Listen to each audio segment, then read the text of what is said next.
What's up, guys? How y'all doing today? Well, baby, if you are Ethiopian Haberman, she is the former CEO of Motown Records, the girl that gave Diddy the love recording contract with, it seems like, the explicit agreement of Universal Music Group. It looks like you are doing a Young Miami and rallying around Diddy. And all I want to know is, what does Diddy have on all these people?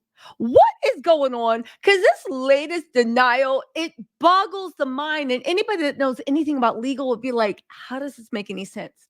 Do you know that ex Motown executive, I believe she was the CEO of Motown, um, Ethiopia Harriman blasts Little Rod's RICO enterprise allegation and denies she agreed to testify against the embattled rapper Diddy. Now, let me just say this: Ethiopia, you can deny anything you want. The FBI would think it's RICO. The FBI think it's working. The FBI is on Diddy's butt. What? What? Okay, girl. Right? First of all, baby, you don't have to co-sign for Little Rod's RICO Enterprises. The FBI already thinks there's a RICO enterprise. On top of that, you denied you agreed to testify, baby. Is this legal semantics? Because I actually don't know what's going on. And anybody that falls for this, in my opinion, is an idiot. Because what she's saying doesn't make sense. The only way it makes sense is if you believe that Young Miami, Stevie J, Ethiopia Haberman, and everybody else involved in the Diddy case is 100% moving together to protect Diddy in any way they can. Why do we think that? Well, get this, right? They're all gathering around. They said one of the people accused of helping Sean Diddy Combs run a RICO enterprise has responded to Little Rod's $30 million lawsuit. And documents obtained by Radar Online, former Motown Records CEO Ethiopia claimed, I believe she's also the Weeknd's cousin, claimed she's never attended any party at his Miami or New York homes, contrary to Little Rod's allegations that she was there when when Diddy allegedly blanked blank workers and blankety blank girls. Okay, first of all, right?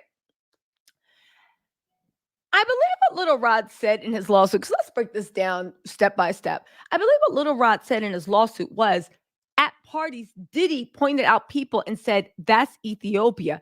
That's Lucian Grange. Now, whether those were him or not, I don't know, because Little Rod said, you told me the music industry was like this. You said other people were doing freak offs with you. I don't know who went in the room with you. You told me it was Ethiopia Haberman. But get this, right? They said, as the outlet reported, Little Rod, whose real name is Rodney Jones, filed a lawsuit in U.S. District Court of Southern District of New York against Diddy, Justin, his chief of staff, Christina Quorum, and Universal Music Group CEO, Sir Lucian Grange, and Ethiopia. All right. Now, there are people falsely reporting that Ethiopia was dismissed because of jurisdiction. She was not. There was a letter put on the docket. I read it in and went through it and broke it down in an old live. Go find it, right? But at the end of the day, and I don't understand why people aren't doing the research. Like, I know not y'all, because it's my job to do research, but I'm talking about people reporting. The lawyer actually explained why Ethiopia was dismissed, because she signed a declaration that Little Rod was satisfied with, and Little Rod feels like helped support his case. Now, something we acting like she was dismissed because of some type of jurisdiction issue. That's ridiculous. Anyway, right? They're saying Rod produced several songs in Diddy's album, the Love album, Off the Grid, and claimed that Ethiopia, Lucian, Motown Records, Love Records, and Universal Music Group failed to adequately monitor, warn, or supervise Diddy, Justin, and his chief of staff against the alleged actions. And again, this will all come out in court, but I actually tend to believe them. They said, contrary to the allegations of the First Amendment, so this is Ethiopia's response. We about to tear this mug apart. Contrary to the allegations of the First Amendment complaint regarding my alleged presence at Diddy's homes in Miami and New York and alleged parties at which underage blanks and blank workers were present and being blank, I have never visited either of those homes and have never attended any party at any of Diddy's homes other Then a single black tie event in Los Angeles in June 26, 2022, celebrating his Lifetime Achievement Award from BET. Okay, first of all, that may be true. But my first question is, were there any underage? Were there any blank workers? Was anything going on? Second of all, did you stay for the after party? Because we all know that Diddy always has an after party. But there's more. She said the only property of Diddy's that she visited was the one in Los Angeles. According to Ethiopia, she's only been to Diddy's LA resident 4 times. So let me get this straight. You didn't attend you only attended one party. Is that because it was called a party? But you were at his residence 4 times, right? So that's 5 times you've been at his house. 1 time was for a party. All right, girl. Let's keep going. There's more. Also, now she says, I went to one party at Diddy's house. What happened at that party? Second of all, you were at his residence 4 times, with 3 of those occasions being meetings in connection with the license agreement between Motown Records and Love Records. Okay, but what happened at those meetings? I'm genuinely curious. So now first you said you've never been there. Now you've been there 5 times. And first, you've never been at any parties, but now you've only been at one party. Do you see how it's not making any sense? But let's keep going, right? And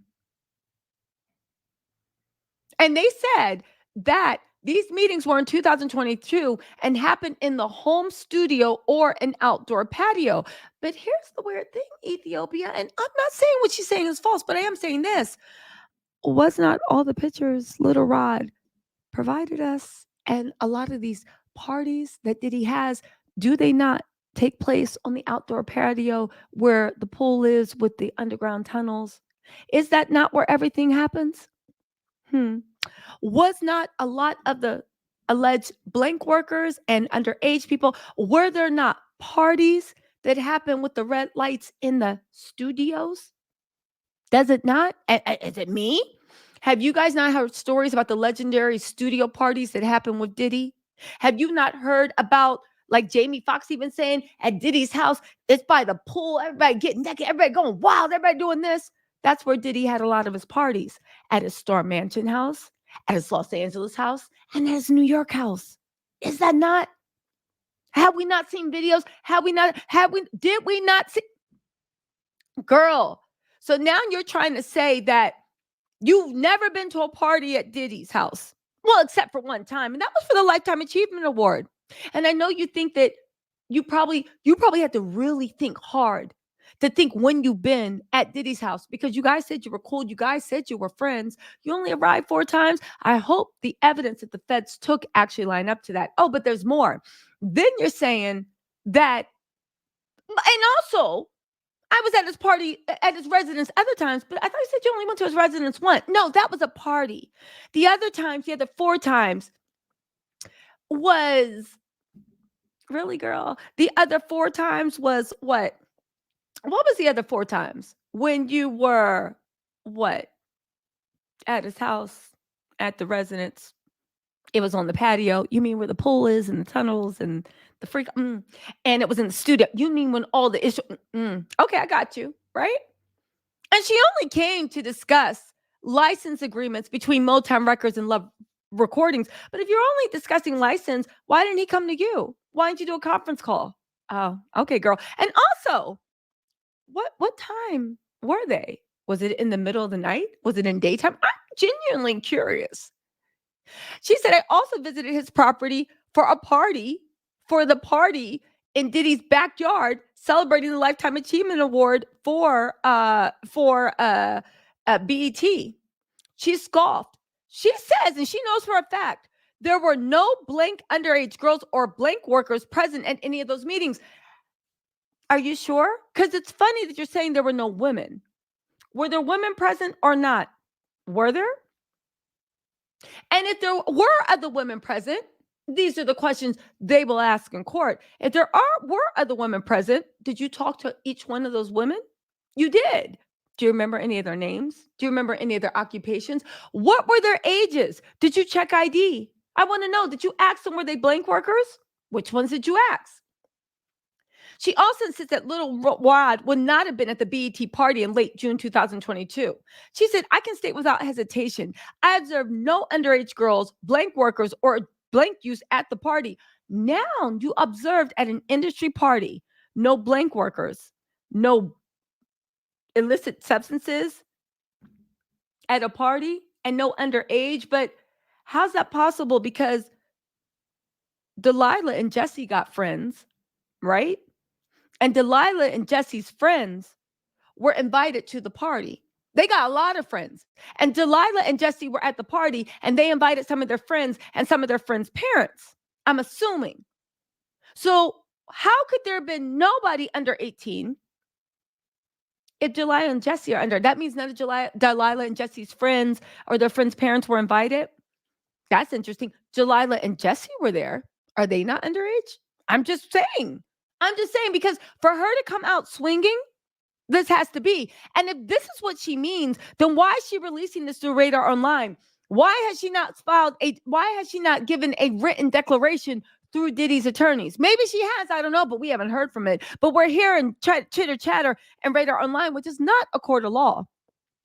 How would you know at an industry party there were no Instabaddies? There was nobody that was for sale? I find that very hard to believe. Now, whether Diddy knew that they were for sale, well, that's up for debate. That's for a jury to decide. But I find it very hard to believe that during an industry party with hundreds of people there, because they like to say in Diddy's backyard, but y'all saw the mansion. That backyard is as big as Buckingham Palace's backyard. Do you see how they're using these words to try to it was only in his backyard. Like he lives in like a Brooklyn walk-up. They got like a little garden apartment. Got a garden apartment backyard. You saw the house. That mansion was as big, and that backyard is bigger than most wedding event spaces. That place can easily hold 300, 400, 500 people, easily, comfortably. So you had an industry party. Okay. All right, girl. And at an industry party, you observed no blank use. Okay. She has no recollection of having ever met Rodney Jones. Just because you don't remember meeting him doesn't mean he never met you. She said, I should have never been named as a defendant in this lawsuit. Girl, that's your opinion. And if you felt you never should have been named, instead of signing a declaration for Little Rod to get out of the lawsuit, you could have gone in front of the judge and asked to be removed from the lawsuit. You could have proven you had no reason to be involved in the lawsuit. I find it odd that after you signed that declaration to Little Rod's attorney, that's why you got dismissed. You got all this mouth. She said, being falsely accused of criminal conduct is deeply upsetting to me. I did no wrong. I never saw or participated in any alleged racketeering enterprise, and I never saw, aided, or abetted or tried to conceal any blank trafficking activity. I did not distribute cash to Diddy or anybody else. Okay, maybe so, but if it's that upsetting, why don't you sue Little Rod for defamation? Why don't you sue him for slander? Why don't you do a Cardi B and put him in the ground? Since everything's untrue. And these are questions I asked. She also claimed that Little Rod's lawyer, Tyrone Blackburn, approached me and proposed to dismiss me from the case if I would provide a declaration. But she said the alleged declaration he sent her was materially false and I would not and could not sign it. She also insisted that she did not agree to testify against Diddy as it was claimed. Now, here's the funny thing about this India Haberman. There is a signed declaration that has been entered to the courts, I believe. It's in the letter. They had the signed declaration. So who really is the liar? Because she said the alleged declaration he sent her was materially false and I would not and could not sign it. But you signed a declaration. So what's the declaration that's sitting up there for evidence? Okay. She also insisted that she did not agree to testify against Diddy. She said, I am informed and believe that Tyrone Blackburn has falsely represented to various social media sites and other media outlets that I agreed to testify against Diddy. This is completely untrue. This is where I literally shook my head and said, these people are really playing in our face. Girl, what are you talking about? This is a trial. This isn't no Radar Online, Neighborhood Talk, Shade Room. This is a trial. What do you mean you didn't agree? Baby, does anybody know what a subpoena is? This is what I mean about they're playing with semantics. Whether you agreed or not, if Tyrone Blackburn subpoenas you, you will be sitting. Ask the judge to subpoena you. You will be sitting in that witnessing, whether you want to testify or not. You can't refuse to testify for anybody in a trial. The judge decides on whether you're going to testify. If the judge sees fit, you will be sitting there. And if you don't want to, you will find out what Caesar Pena Pizza and what in that little trial with who is it? With DJ Envy, right? You will find out that if you don't want to, they will send federal marshals to haul you in, hold you until it's ready for you to testify, and then you will be forced to testify. Now you can plead the fifth, but you will still have to get inside that witness booth, right? So what are they playing? I haven't agreed, baby. It don't matter if you agree or not. You still got it if they call you, baby. This is nothing but lines are being drawn. She said, I have no personal knowledge of any wrongdoing, blah, blah, blah, blah, blah, blah, blah. I already explained how Little Rod thought this was helpful. At the end of the day, if you didn't give money, if you didn't approve this, if you didn't approve that Ethiopia, but money was given, then that means Universal Music Group gave the money. Do you see how that works? Because without Universal Music Group, you did not have money. This is what is being alleged to give Diddy for the Love recording thing. It was a partnership. It was announced on LinkedIn. It was announced on Motown Records. There was all this rollout. Now they're trying to tell us that the sky's purple. Ethiopia is trying to say, I've never met Little Rod. I ain't been at Diddy's house. Okay, well, there was that one time and the other time and that time, but it was just at the barbecue. It was just as a cookout. You mean the barbecue cookout that holds 300 to 500 people? Yeah. And guess what? He said he tried to get me to sign a declaration. And I was like, no, I'm not signing this. This is materially false. But then there is a declaration that's signed in court. But then don't you know, I said, I'm not gonna testify, but you don't have the choice because it's up to the judge to man, listen, this is a mess. As Radar Online pointed out, Diddy has not been charged with any crimes and he's denied all allegations against him, baby. We're gonna have to see the way this squares up. Listen, I'll be on live later on to talk about this. I'll talk to y'all later. Bye.